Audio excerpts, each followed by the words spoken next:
Hello दोस्तों, स्वागत है आप सभी के हमारे यूट्यूब चैनल में। इस वीडियो में डिस्कस करेंगे मीन आर्टेरियल प्रेशर के बारे में कि मीन आर्टेरियल प्रेशर होता है क्या इसके इंपॉर्टेंस होती है मेडिकल साइंस में और इसे हम कैसे कैलकुलेट करते हैं। तो तीनों बातें हम इसमें डिस्कस करेंगे।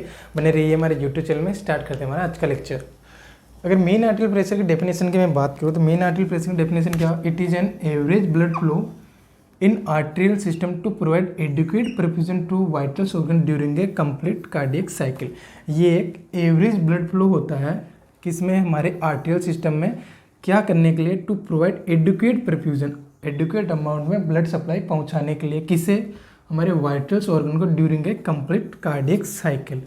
ये एक एवरेज ब्लड फ्लो होता है, या बात करें एक एवरेज प्रेशर होता है हमारे आर्टेरियल सिस्टम में हमारे वाइटल्स ऑर्गन को एडिक्वेट अमाउंट में ब्लड सप्लाई पहुंचाने के लिए या प्रॉपर अमाउंट में ऑक्सीजन पहुंचाने के लिए।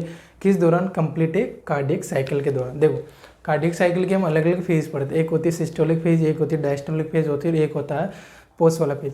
तो तीनों फेज के दौरान अलग अलग ब्लड प्रेशर होता है हमारे आर्टेरियल सिस्टम में। तो उन सबका एक एवरेज निकाला जाए, और वो एवरेज जो कि हमारे वाइटल्स ऑर्गन जैसे हमारा हार्ट हो गया, हमारा ब्रेन हो गया, हमारे किडनीज हो गई, या हमारे जीआई सिस्टम के ऑर्गन्स हो गए, तो उनको एडिक्वेट अमाउंट में ब्लड सप्लाई पहुँचाए, तो वो एक प्रेशर होता है। उस प्रेशर को हम क्या बोलते हैं? Mean arterial pressure. अगर इसके नॉर्मल रेंज की हम बात करें तो नॉर्मल रेंज होता है 70 to 110 mm ऑफ Hg। यहाँ पे भी हम mm ऑफ Hg में ही देखेंगे।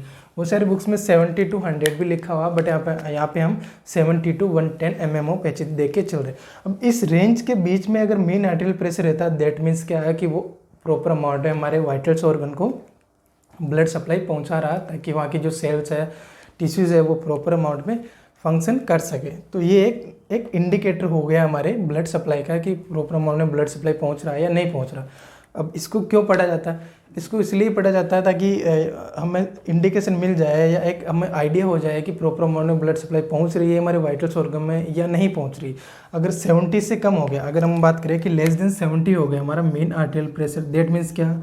कि प्रॉपर अमाउंट में ब्लड सप्लाई हमारे वाइटल्स ऑर्गन में नहीं पहुंच रही है ना। तो वो एक हमें आइडिया हो जाता है, हमें एक अनुमान हो जाता है। इसलिए मीन आर्टेरियल प्रेशर को हम पढ़ा करते हैं, या हम मेडिकल साइंस में इंपॉर्टेंस देते हैं। अब ये तो हो गया क्यों पढ़ा जाता है। अब हम डिस्कस कर लेते हैं कि इसको हम कैसे कैलकुलेट करते हैं। तो देखो, ब्लड प्रेशर का ही पार्ट है, तो जो हमारे सिस्टोलिक ब्लड प्रेशर है और डायस्टोलिक ब्लड प्रेशर है, उन्हीं से इसे कैलकुलेट किया जाता है। अब किस प्रकार कैलकुलेट किया जाता है? इसको कैलकुलेट करने के लिए हमारे पास 2 फॉर्मूला है, तो उन दोनों से हम अलग अलग कैलकुलेट कर लेते हैं। अगर हम फर्स्ट वन बात करें, जो मेन फॉर्मूला है उसकी हम बात करें कि इसका मेन आर्टेरियल प्रेशर का एक फॉर्मूला होता है। तो अगर उसकी बात करें कि कैसे कैलकुलेट करेंगे, तो 2 into diastolic blood pressure plus systolic blood pressure divided by 3। एक फॉर्मूला था हमारे सामने, ये हो गया। फर्स्ट वन हम इससे कैलकुलेट करते हैं, सेकेंड वन हम बाद में सेकेंड फॉर्मूला से कैलकुलेट करेंगे। अगर मैं एक एग्जांपल ले लेता हूँ ब्लड प्रेशर का, कि किसके कौन सा ब्लड एग्जांपल हो गया हमारे सामने 120/80। जैसे कि 120 हमने ऑलरेडी देख लिया। ऊपर की तरफ साइड लिखते हैं वो क्या होती है? हमारे सिस्टोलिक ब्लड प्रेशर की वैल्यू होती है, और जो लोअर साइड में लिखते हैं वो हमारे डायस्टोलिक ब्लड प्रेशर की वैल्यू होती है। ठीक है, ये एक एग्जाम्पल हो गया, जनरल एग्जाम्पल की बात। अब इस जो डाटा है उसको हम इस फॉर्मूले में रखने के बाद कैलकुलेट करेंगे, तो जो हमारे सामने डाटा निकल के आएगा वो क्या होगा? हमारा मेन आर्टेरियल प्रेशर। अब देख लेते हैं, इसे मान रखने के बाद 2 इंटू डायस्टोलिक प्रेशर कितना है हमारे सामने 80, प्लस सिस्टोलिक ब्लड प्रेशर कितना है हमारे सामने 120। इसको डिवाइड करते हैं हम 3 से, तो क्या आता है हमारे सामने? सॉर्ट आउट कर लेते हैं।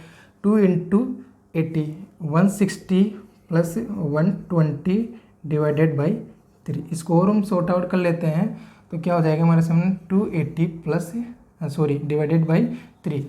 160 प्लस 120 बराबर कितना हो गया? 280 एंड डिवाइडेड बाई 3। अब इसको कैलकुलेट करने के बाद हमारे सामने क्या आ रहा है? 9 एंड 3.33।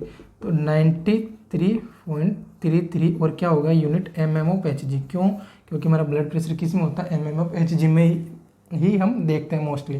तो 120/80 जो यूनिट है वो mm ऑफ Hg में है, इसलिए यहाँ भी mm ऑफ Hg में हमारा blood pressure mean arterial blood pressure आ गया। तो ये कितना हो गया? 93.33। अब ये इस रेंज के बीच में आ रहा? हाँ बिल्कुल आ रहा है, इन बिटवीन आ रहा। दैट मीन्स क्या है कि ये जो ब्लड सप्लाई है या जो ब्लड प्रेशर है वो नॉर्मल है, हमारा मीन आर्टेरियल प्रेशर मेंटेन कर रहा है, ताकि एडुकेट अमाउंट में हमारे वाइटल्स ऑर्गन के पास ब्लड सप्लाई पहुंच रही है। तो ये एक नॉर्मल रेंज हो गई पेशेंट का। डाटा बिल्कुल यहाँ पे सही है, एडुकेट अमाउंट में ब्लड सप्लाई पहुंच रही है हमारे वाइटल्स ऑर्गन में। इसी मान के थ्रू हम सेकेंड फॉर्मूला में रख के एक बार देख लेते हैं। तो जैसे मीन आर्टेरियल फॉर्मूला का सेकेंड फॉर्मूला होता है 1/3 into pulse pressure plus diastolic blood pressure. अब यहाँ पे एक टर्मिनोलॉजी आ गई, पल्स प्रेशर क्या होता है। जैसे कि मैंने बता दिया, पल्स प्रेशर क्या होता है, different between the systolic blood pressure and diastolic blood pressure is called pulse pressure. अब कितना डिफरेंस है, अगर हम पल्स प्रेशर एक बार यहाँ निकाल लेते हैं, क्या होता है, systolic blood pressure minus diastolic blood pressure is called pulse pressure. तो सिस्टोलिक ब्लड प्रेशर कितना है हमारे सामने 120, उसमें से माइनस करेंगे 180, 120 माइनस 80 तो कितना आएगा हमारे सामने 40। तो हमारा पल्स प्रेशर कितना हो गया 40।